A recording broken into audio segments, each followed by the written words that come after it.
By 1939, war had returned to Europe. The thunder of artillery echoed once more across the fields of France, and the sky filled with the mechanical heartbeat of propellers. Most believed they had already seen the peak of aviation. The fighter and bomber had matured. Speed and altitude seemed conquered. Yet hidden within research sheds and wind tunnels, a few engineers dared to imagine something beyond propellers, engines that breathed fire itself. Across the German Reich, a quiet revolution had begun. While the world watched tanks rolling through Poland, a handful of visionaries were chasing a whisper of the future, the jet. It was not a glamorous quest. Jet engines failed, exploded, melted down. The materials to contain their heat barely existed. Funding came and went, but the idea would not die. To some, it was madness. To others, destiny. Among those believers was a young engineer named Hans von Ohain. In 1936, he tested a small experimental engine powered not by pistons, but by pure thrust. His creation, the Heinkel HE-178, would later make history, though few would ever see it fly. Across the Channel, Britain, too, was experimenting in secrecy. Frank Whittle, a Royal Air Force officer with an impossible dream, had built a working turbojet before the war even began. He struggled for support, often dismissed as a dreamer, but his persistence would one day change the world. The stage was set for a silent race. Germany and Britain, separated by ideology, yet united by curiosity, pushing technology faster than reason could follow. In the early months of the war, aviation was still defined by the roar of piston engines, the Spitfire, the Hurricane, the Bf-109. They were beautiful machines, but their limits were known. Pilots could feel the resistance of the air, the drag that stole precious speed. And above all, they could sense that the next great leap was near. Jet propulsion promised something terrifying and magnificent, speed beyond comprehension, a plane that could outrun sound itself, leaving the old world of dogfights and propellers behind forever. But revolutions rarely arrive on schedule. In 1940, as Britain fought for survival in the Battle of Britain, jet research was pushed to the corners. There were more urgent needs: fuel, steel, survival. And yet, behind blackout curtains, engines were still spinning on test stands, screaming into the night. In Germany, Ernst Heinkel, a private aircraft designer, risked his own fortune to prove that the jet was real. His engineers, working in near secrecy, built the Heinkel HE-178 prototype, and on August 27, 1939, it flew for the first time. No enemy radar detected it. Few even knew the flight occurred. But that brief flight marked the dawn of something entirely new, the moment humanity broke free from propellers. Still, the world did not notice. There were no headlines, no parades. War consumed everything. And so, the jet remained a secret, a whisper among engineers, a promise postponed by chaos. As factories turned toward war production, engineers on both sides of the Channel were told to shelve their fantasies. Yet the dream refused to die. Every failed prototype taught new lessons. Every melted turbine revealed new alloys. Every explosion brought them closer to control. By 1942, the first practical jet fighters were taking shape. The Messerschmitt ME-262 and Britain's Gloster E.28, two machines that would define the future, born in darkness and secrecy. The dawn of the jet age was not a single sunrise. It was a slow-burning light, glimpsed first in secret hangars, heard in the strange scream of a new kind of engine, and felt by those who realized that war had just opened another century. When the world finally looked up and saw a plane without propellers, many did not understand what they were seeing. Some called it a myth, others thought it a trick of the light, but for those who built it, it was proof that the impossible had only been waiting for courage. In a small workshop in Rugby, England, long before the Blitz, before the bombs, a young officer of the Royal Air Force was sketching something that few could understand. His name was Frank Whittle. He was small in stature, soft-spoken, but his ideas were vast. A vision of flight powered not by pistons, but by continuous fire. Whittle's early designs were dismissed by the Air Ministry as impractical, too expensive, too experimental, too far ahead. Yet Whittle pressed on, driven by the simple belief that speed was the future. By 1930, he had filed a patent for a turbojet engine. No one funded it. No one cared. In those years, Britain's aircraft industry was focused on conventional designs. The Spitfire was still on the drawing board. Propellers ruled the sky. Whittle's idea might have vanished entirely, but a handful of investors, old RAF officers who believed in him, put up the money for a small company called Power Jets Limited. Inside a rented foundry, Whittle and a few engineers began building what they called the WU, the Whittle Unit, a small metal engine that could, in theory, pull air in, compress it, ignite it, and thrust it out at thousands of feet per second. The first test was a disaster. Flames shot out, pipes burst, turbines seized. Neighbors thought an explosion had gone off. But when the noise cleared, Whittle stood smiling, because for a few seconds it had worked. Britain was not yet at war, but the shadows were gathering. Hitler had risen to power in Germany. Aircraft factories were doubling production. And somewhere deep in the Reich, German engineers were chasing the same dream. Whittle didn't know it yet, but he was running a race, one that would define the skies of the future. As the 1930s ended, Power Jets was finally invited to demonstrate its design to the Air Ministry. Civil servants and military officials gathered to watch a strange metal engine roar itself to life. The noise was deafening.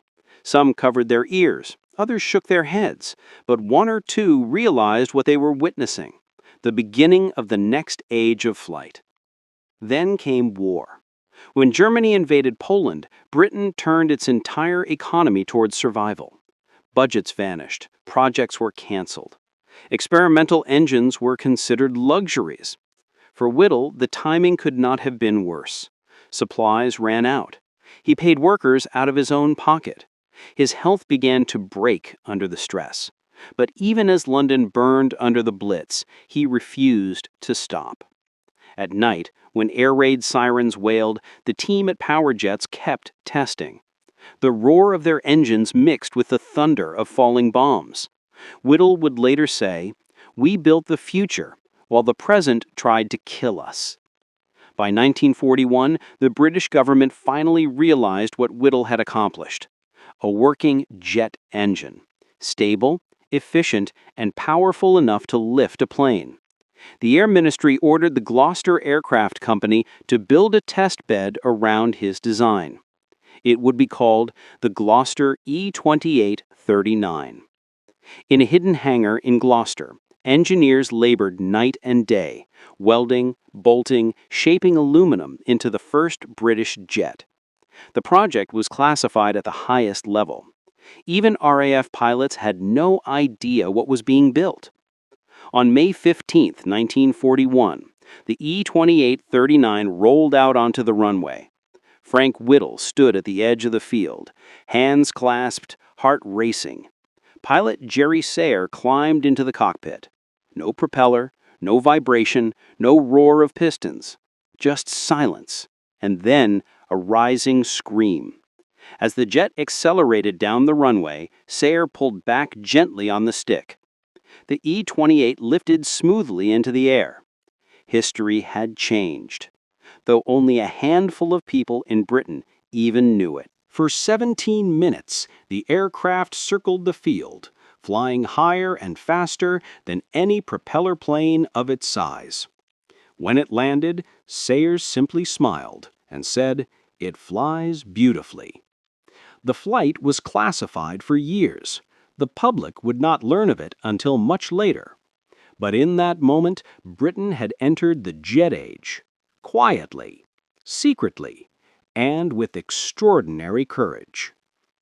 In the years that followed, Whittle's work would evolve into the Gloster Meteor, a twin-engine jet that would soon become the first Allied aircraft to enter jet combat.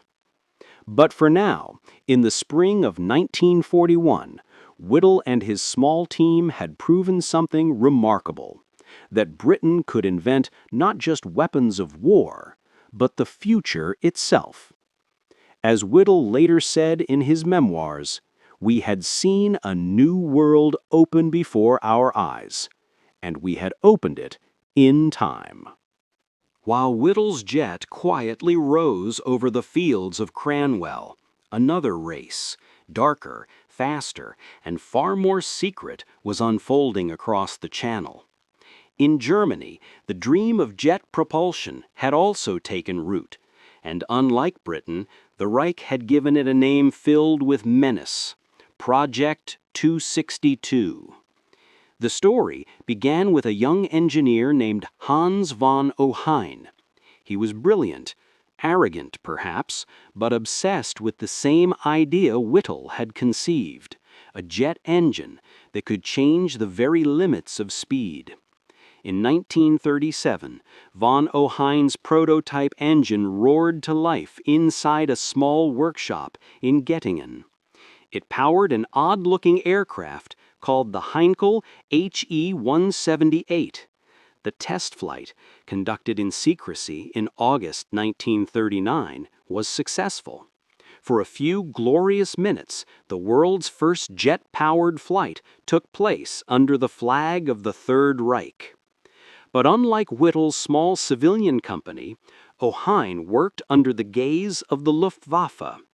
And when the war began, his invention became property of the state. The E-178 was only the beginning. By 1940, another team, led by the Messerschmitt Company, was already designing something far more ambitious: the Messerschmitt Me-262. It was sleek, shark-like, and terrifyingly fast. Twin-jet engines mounted under its wings. A swept nose with 4 30-millimeter cannons. In theory, it could outrun anything in the sky. But in the chaos of Hitler's war machine, theory and reality rarely aligned. The Reich's leadership was obsessed with bombers, not fighters. Jet engines were fragile, unstable, and expensive.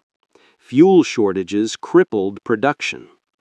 Desperation does strange things to men. In April 1943, Adolf Hitler personally visited the Me-262's testing site. He watched it scream down the runway, a silver blur faster than anything his pilots had ever seen. And yet when he spoke, his order was devastating.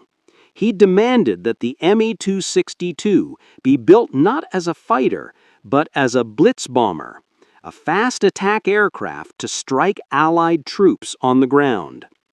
The engineers protested. They pleaded, but Hitler was unmoved. He wanted an offensive miracle, not a defensive one. So the Me-262 was delayed again, while Allied bombers continued their systematic destruction of Germany's industry. By the time the first Me-262 squadron finally reached operational readiness in mid-1944, it was already too late. The Reich was collapsing. Supplies were dwindling. Jet fuel was scarce. Still, when the Me-262 finally entered combat, it stunned the Allies. Pilots described it as a ghost made of thunder. It could climb faster, dive steeper, and accelerate beyond anything a Mustang or a Spitfire could match. Its four 30mm cannons shredded bombers with a single burst. It could appear out of nowhere, strike, and vanish into the clouds before Allied gunners could even react. American pilots called it the Schwalbe, the Swallow. German pilots called it our last hope. One American airman later recalled, "The first time I saw one, I thought it was a comet. Then it turned and fired. I realized this was no ordinary plane." But the Me-262's power came with a price. Its jet engines, the UMO 004s, lasted only 25 hours before failing. They were built from substandard metals, the result of wartime shortages. If a pilot throttled up too quickly, the blades would melt or shatter. Training new jet pilots took months, time Germany no longer had. And as Allied air superiority grew overwhelming, the Me-262's bases were bombed day after day. Many jets were destroyed before they even took off. Still, a handful made it into the skies, and when they did, they changed everything. Allied command issued new orders: destroy them before they leave the ground. Entire squadrons of P-51 Mustangs were sent to loiter near Me-262 airfields, waiting for jets to return to land. Because during takeoff and landing, the Me-262 was vulnerable, its engines slow to spool, its airspeed dangerously low. Many were caught and destroyed in those moments, yet those who managed to escape left their enemies shaken. In the final months of the war, Germany deployed just over 200 operational Me-262s. It was too few, too late, but the message was unmistakable. The age of the propeller was over, and the jet age, the world that Whittle and von Ohain had imagined, had arrived in fire and spiel. As one Allied intelligence officer wrote in 1945, the Messerschmitt 262 was 10 years ahead of its time, and 10 months too late to save Germany. As Germany's jet squadrons burst into the sky, Britain faced a question it had not asked since the Battle of Britain. Could the island nation keep up? By late 1943, Allied intelligence had learned of the Me-262. Reports spoke of aircraft with no propellers, machines faster than any Spitfire or Mustang. Many dismissed them as rumor until contrails and wreckage proved otherwise. At the Ministry of Aircraft Production, one name surfaced again: Frank Whittle. His small company, Power Jets, had survived neglect and skepticism. Now the government called him back. Britain's own jet fighter, the Gloster Meteor, was nearly ready. It was not as sleek as the Me-262, nor as elegant as the Spitfire, but it was reliable, and most importantly, British-built. Engineers from Rolls-Royce refined Whittle's design into the Welland jet engine, a throaty, heavy-breathing powerhouse that could be serviced with tools already in use on airfields. The Meteor's twin engines gave it a steady, muscular thrust, and its wide landing gear made it forgiving for new pilots. Early test flights over Gloucester drew quiet crowds. Mechanics said it sounded like the future. To most, it looked ungainly, but to those who had fought through years of war, it looked like hope. In the spring of 1944, as V-1 flying bombs began to rain over southern England, the Air Ministry made its decision. The Meteor would enter service immediately. At RAF Manston, a select group of pilots were called together. They were told almost nothing, handed maintenance manuals thicker than Bibles, and introduced to their aircraft under heavy guard. Even their squadron name, 616 Squadron, was classified. Their first missions were not over the front lines of France or Germany. Instead, they hunted Germany's pilotless weapons, the V-1 buzz bombs. At dawn, the Meteors took off, the first British jets in combat. They climbed fast, smooth, and silent compared with the piston-driven fighters. But shooting down a V-1 was like hitting a bullet with a pebble. Pilots learned to tip the bombs instead, sliding a wing beneath the V-1's stubby fin and rolling it off course. It was dangerous, delicate, and terrifyingly effective. Crowds in Kent began to see contrails curving high above, then a V-1 tumbling from the sky. Newspapers whispered of mysterious British planes moving faster than sound itself. Secrecy surrounded everything. The public would not know the name Meteor for months. By the time the Normandy invasion began, Britain had finally joined the jet age. Across the Channel, German reconnaissance photos captured the silhouettes of unfamiliar aircraft.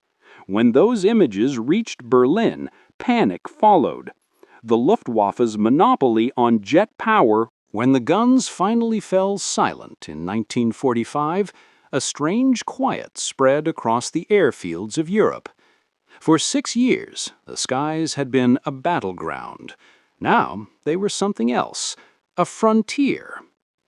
Across the Channel, engineers, test pilots, and mechanics who had survived the war found themselves at the edge of a new world. They had lived through the age of piston engines and propellers, but ahead lay the jet age. The first post-war years were a paradox. Every nation that had fought for survival now fought for the future of flight. Britain's Gloster Meteor, once a secret weapon, became the symbol of a new national pride.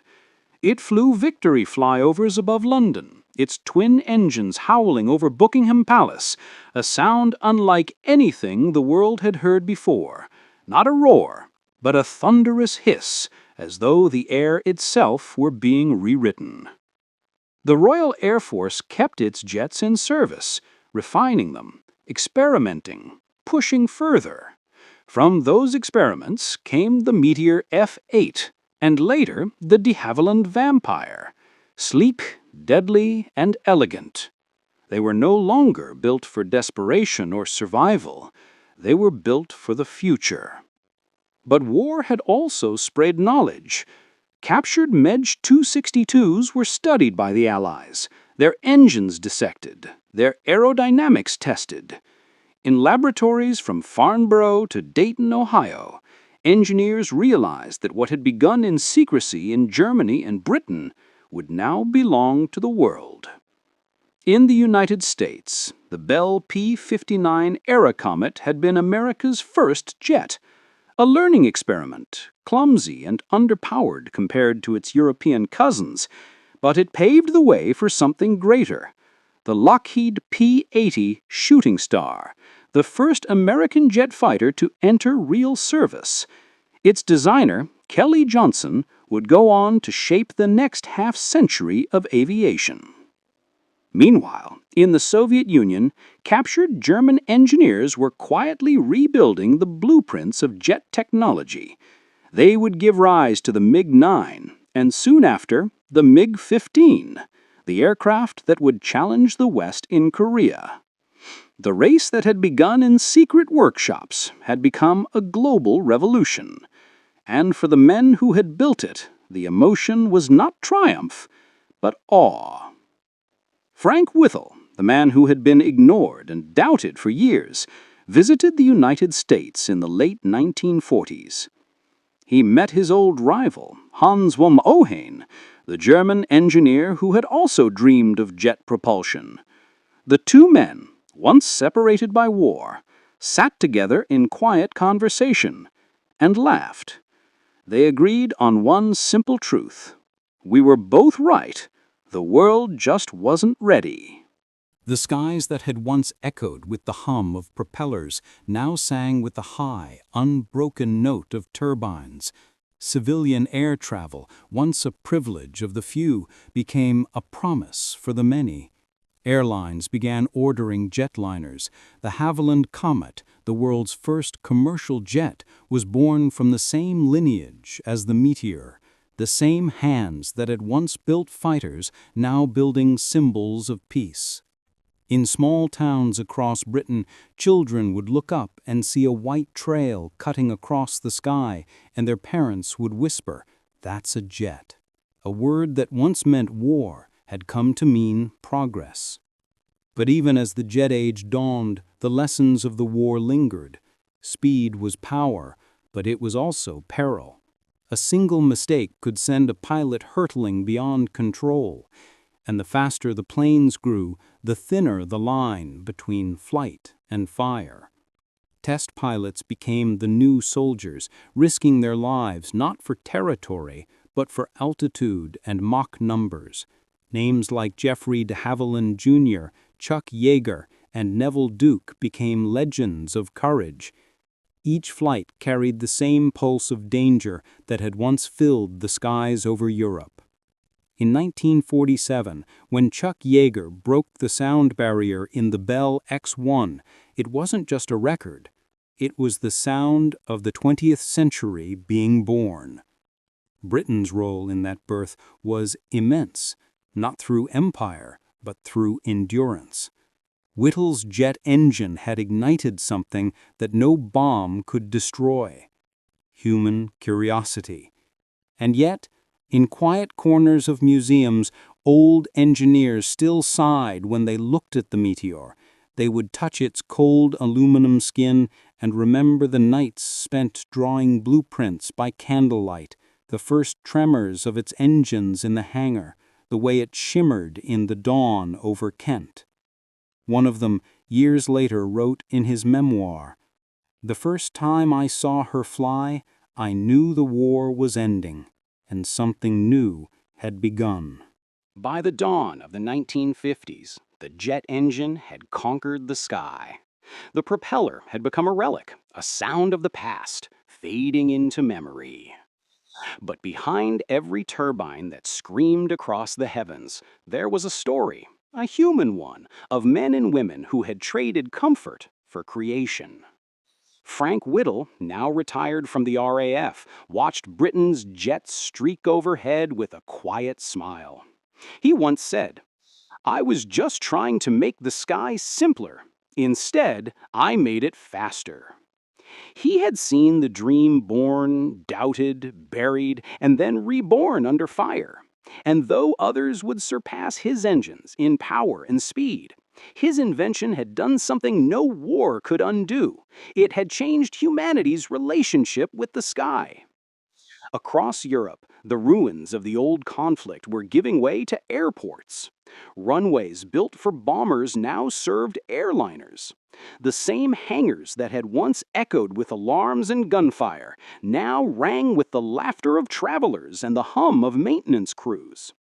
The Me-262, the Meteor, the Shooting Star, all retired to museums and scrapyards. Yet they were the ancestors of every aircraft that would follow. Each jet that took to the air carried deep in its design the fingerprints of those first pioneers. In Britain, the Meteor remained a symbol. Veterans would visit the air shows, their eyes misting as the engines spooled up, that low-pitched whine rolling across the field like a memory. Children would tug at their sleeves and ask, "Did you fly one?" And some would nod, slowly, proudly, as if remembering an old friend. The transition from war to peace was not instant nor easy. The world that jets had helped to end was also the world that gave them purpose. Yet, as nations rebuilt, the jet engine became a bridge between continents, between former enemies, between the past and the future. The Cold War would soon cast its own shadow, and jets would again bear weapons, but the idea had outgrown the battlefield. The age of the jetliner, the air freighter, the transatlantic flight was already rising. It promised that distance would no longer divide mankind. And perhaps that is the truest legacy of the jet age. Not the speed, not the records, but the understanding that technology alone does not define us. It is what we choose to do with it that shapes the world. From the roar of the Me-262, to the steady hum of the Meteor, to the whispering glide of modern jets above us now, each is part of the same story. A story born in war, forged in courage, and carried forward by those who dared to look upward and imagine something greater. As the engines fade into the distance and the horizon swallows the contrail, we are left with one truth. The jet age did not just change flight, it changed what it meant to be human.